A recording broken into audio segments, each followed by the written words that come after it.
సువార్తను ప్రకటించాలనేటటువంటి భారం, లేకుంటే సంఘము క్షేమం కలిగి ఉండాలి, సంఘము ప్రేమ కలిగి ఉండాలి, సంఘము విశ్వాసం కలిగి ఉండాలి, సంఘ బిడ్డలు దైవికంగా ఎదగాలి, వాక్యంలో ఎదగాలి, ప్రార్థనలో ఎదగాలి అనేటటువంటి భారము ఎవరైతే కలిగి ఉంటారో వారు నిజమైన క్రైస్తవులని నేనైతే అనుకుంటున్నాను.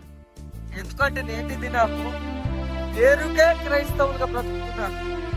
చర్చికి వెళ్తున్నారు, వస్తున్నారు, ఆదివారం పూట ప్రశాంతంగా చికెన్లు, మటన్లు, బిర్యానీ తింటున్నారు, తెల్లారితే సోమవారం డ్యూటీకి వెళ్తున్నారు, వారమంతా హ్యాపీగా బ్రతుకుతున్నారు.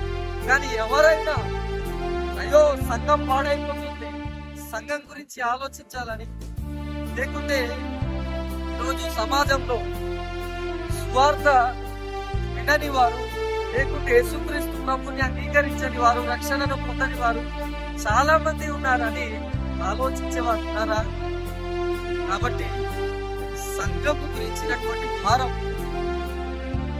లేకుంటే దేవుని పని కూర్చినటువంటి భారం ప్రతి ఒక్క క్రైస్తవం కలిగి ఉంటే అది అప్పుడు దేవుని పని జరుగుతుంది అనేటటువంటి ఆలోచనతో, ఆశపడుతూ, ప్రేమతో ప్రతి ఒక్కరికి మనవి చేస్తూ మాటలను